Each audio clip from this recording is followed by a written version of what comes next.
Hey, I'm Tesla, a 24-year-old, soon to be 25 as of January 26th. If you're an Aquarius, also let me know in the comments. I'm living in Texas, and this is my budget setup where I'll walk you through my categories, what they're for, and the mindset of why they're set up this way. This budget reflects only my income and spending, and I don't have any dependents, so this is what my template looks like after simplifying things just a little bit more. So first, I just want to let you know that we will mostly be looking at this screen the entire time, so it's like not the most visually interesting video. Sorry about that. So if you are someone who would like rather just listen rather than watch, this is sort of your warning for that. I did a fresh start in January, but I'm already recategorizing and condensing just a little bit. I want to keep my categories minimal this year because whenever I tried budgeting with Mint, personal capital, or every dollar, I always fell off. And Nick True, who is like kind of like the YNAB expert on YouTube, helped me figure out why with this video, and I will link this in the description. He essentially said that people tend to quit budgeting because even if they're trying to work out a new habit or a new mindset, they immediately overestimate the amount of time and energy they're willing to put into their finances and they overcomplicate things. And then when I actually looked up the video, he calls it his number one mistake, a mistake that I have definitely made. I've always been someone who enjoys looking at the end results of data, which is why before YNAB, I would try to categorize things by type, like in this example here. As you can see, I've got everything laid out and sorted out. This is 48 categories, and automatically the analytical side of my brain likes this. If you look, even my fun money is broken out into 4 different topics or subcategories. But in reality, the part of my brain that's like, can we just get to my next paycheck? It doesn't like keeping up with all of this. I don't like figuring out if a really expensive shampoo or lotion, is that technically a toiletry or is that technically beauty? Because it could go either way. And I just don't want to take the time to put into each possible scenario. And I also considered budgeting by paycheck. I like to sort of, play around with the fresh starts and just try out different categories. So I had categories of things that I'd probably be spending on throughout, and then everything that comes from my first paycheck and everything that comes from my second. But I realized that my groups and my categories are supposed to inform my spending, and neither of the 2 versions I just showed you are sustainable for changing my spending behavior. It's interesting because I'm someone who loves self-improvement, examining my values. I'm always watching videos and reading books on behavior change, but it never occurred to me to put that like sort of philosophy into my budget. So I don't want this to be another, budgeting app where I just fall off, especially because I paid for this one. So I need it to just be clear and minimal. The data that I care about right now is how I am growing my investments and my savings. And the best way for me to do that and to find more money to put into those categories is to evaluate my spending based on my needs and my wants. So 2 things are staying the same. Well, 3 things technically is just my regular credit card. I only have 1 card, and that's this is kind of just an automatic thing it puts here for you. But the 2 things that I am in control of that are staying the same is my investing and my savings. There are already 17 categories, and I can't add more without stretching myself too thin. And I also don't want to consolidate because some of these are very specific, and that specificity is what motivates me. In fact, so I mentioned in my last video that I was constantly pulling from this monthly buffer category just to cover like overspending or just whatever. And I think that's because I don't have a real vision for it. It's not specific for me yet. I'm gonna keep it so that way I just have a house for the money that I don't know what to do with, but it doesn't spark any feeling for me, not when I add to it, not when I take away from it. Like it's just sort of, it's just a holding category really. And I think it's fine to have one, but just I'm not changing these because I don't think they can be expanded or consolidated. It's all going to be in my expenses area. The first change is a small one, and that's for my dining out category. All I did was change the emoji to a honey pot for two reasons.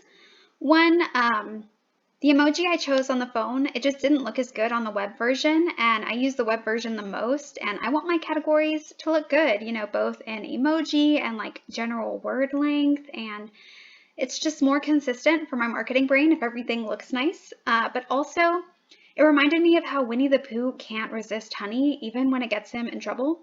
And I started thinking about it. I was like, bears can eat berries and fish and plants, and even though they have a lot of options, they still go for like the indulgent honey, which is how I am with eating out.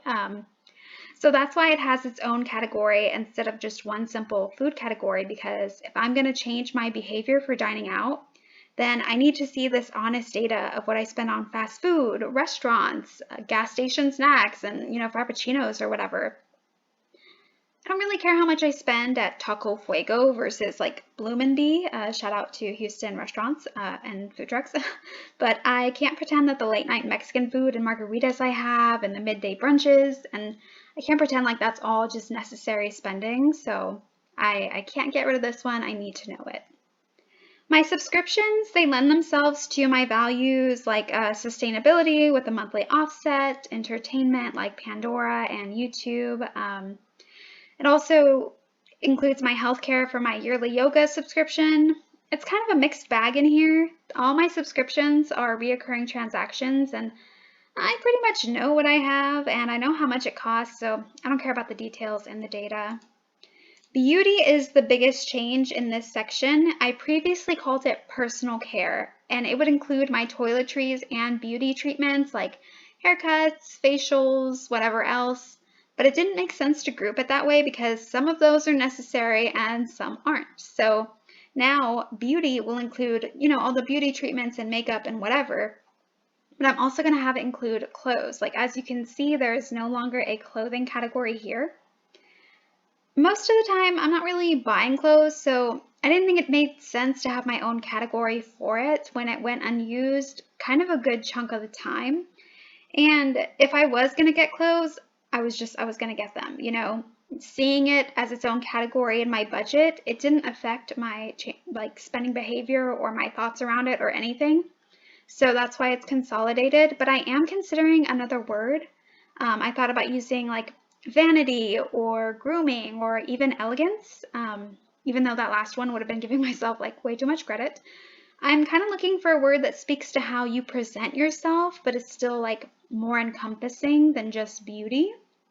So if you have any ideas, let me know because I love getting words just right. Fun money is at my discretion, but it's for things like concerts, movies. I love live comedy events and museums and cultural events. One thing to note is I tend to put ticket prices here, but I still distinguish the stuff that I buy from these events into other categories. So, for example, my concert ticket will go here, but if I buy a shirt at that concert, that will go in beauty because that'll host, my clothing. Or if I go to a museum, the ticket goes here, but if I buy a mug, that will go into my home items. Or food at an amusement park, the food will still go into the dining out category, stuff like that. Because I could have chosen not to buy those things, or I could have eaten before I got there and I didn't, or whatever, so that's just kind of how I split it up still. I used to have this as gifts and compassion, and I consolidated it into giving, and then I moved it into this lifestyle group. It was previously in basic expenses. I don't know. I thought that if I split it up, it would like encourage me to be more generous or something, but I don't think so. Lots of people in my family have their birthdays around the same time, so I'm not consistently gift giving every month. It would just be an empty category most of the time, and wherever the category lives, it really shouldn't even affect the real life practice. So that's just one less category to clutter the budget. I don't really love this emoji, but I can't be too nitpicky about it. Lending, I am keeping separate from giving because sometimes it takes people a long time to reimburse me the amounts. And I always like to know how much I'm covering for people, so it's still going to be separate. This used to be stuff I forgot to budget for, and now it's, that's new. Anything that lands in this category is miscellaneous, but I wanted to use less words, so like the spacing was just a little more in line with the rest of them. I also considered like, well, this is awkward, or 2319, and that's a Monsters Inc. reference. But I didn't want to put anything that requires too much context. It drives me crazy when I'm looking at other people's budgets, and I'm so distracted by a category name because I don't know the reference or the idea behind it, and then I can't even figure out like what is it even meant for. So that covers everything I did for lifestyle changes. Again, only deleting one category. It used to be 8, now it's 7. But every one that I can get rid of is like a little victory. Almost nothing is changing in basic expenses. Groceries is anything that I buy at a grocery store. So even if it's alcohol, chips, frozen meals, anything, it's still all under groceries. I tend to shop online and then I pick it up so I can avoid like impulse purchases, but it's a little confusing for people because if I get Takis from Walmart in my grocery order, then it's groceries. But if I get Takis spontaneously at a gas station, then that's dining out. It's less about the type of item I'm buying and more about the situation in which I'm buying it. Transportation includes fuel, insurance, toll fees, car washes, maintenance, and like anything else, because if I need it, I'm just going to buy it. Houston is one of the least walkable cities in the US. The public transportation here is unreliable and it's so difficult to function without a car. My roommate's car broke down and it's a 15-minute drive to where she worked, but it was a 2-hour bus drive to get there. So I know how much I like to spend here. I've got like a target to keep me on track, but if I need something for my car, it's not going to change my spending patterns at all to know like what the breakup is. And if I'm really curious, like I can always put it in a memo or something, but it doesn't matter to me. Pet care is all things Chip.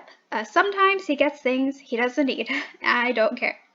If he wants it, or if I even think of a situation where he might want something, then I'm going to get it for him. Whether it's the vet bill, food, supplies, adding an additional doggy door to my house so he has more access to the outdoors, a 150 floor to bed staircase, or an $150 DNA test, all those last 3 things he just got for Christmas. It all goes here. I don't distinguish it anywhere else. And it's one of the few categories that I actually like to fund because it sort of gives me this instant gratification.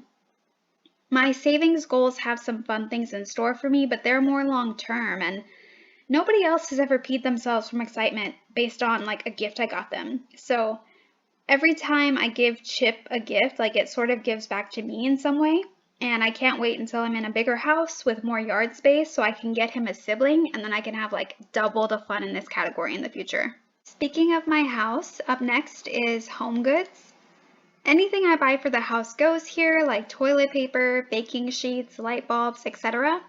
I used to also put toiletries here because I'd be like, well, I brush my teeth at home, so it goes here. But now it's just, I did this for the home, and it doesn't really include things I use at home, unless it's like technology, like a TV I just bought. This year I also have some hidden categories. I added home maintenance and home improvements because before, all of this would just fall under home goods. And it made sense when the fridge needed repairs because that's necessary, but it threw off the numbers in December when I decided to do a Winter Wonderland theme for my living room. And I got completely new decorations and storage for my 9-foot tree. And I was tucking all that away in home items as if like I needed it. And actually decorating was so fun. I had never done that before, but that probably could have been under fun money. But anyway, I separated it out like this so I could know, am I just like improving the home or is it something I really need? Up next is personal care, which used to just be my health. I changed it because obviously you need to take care of your health. It's the first step in caring for your person. So this is where my toiletries for also fall. In my last budget, I had my chapstick in beauty and then I had some masks I bought in health, but now it's just all sort of combined here. If you set your budget up differently or have different thoughts, let me know. I am not saying that this is the best logic, at all, but this is just sort of how my brain is processing things right now. I used to have one category that was all bills, like my mortgage was inside of my bills, but I use something called the YNAB loan tracker. And in order for this to work, it has to be linked to its own category. I would prefer if it was matched by transaction instead of having its own categories so I could just consolidate that, but I mean, it's one more thing. It really doesn't bother me. So if I open all of them, it really doesn't look too much different. I had 16 spending categories, now I have 14. Or I guess if you count like the hidden categories, I had 20 and now I have 18. I only deleted 2, but I think this should give me the data that I want to tell me if I'm actually putting money towards things that I care about or, you know, the boring stuff like stuff I have to pay for. He also said to simplify your accounts. I've closed 4 accounts so far actually, but I am not all the way there yet. That has to be a discussion for another time. But anyway, I hope it was somewhat helpful to you to see like why my budget is laid out this way and sort of why I've been thinking about it in these terms, and maybe it'll be helpful to someone who's been looking to simplify because they just can't keep up with their budget. So thank you for watching a video that nobody asked for. Actually, all of my videos are videos nobody asked for, but anyway, y'all have a nice day. Stay spicy, get wealthy, and I'll see y'all later.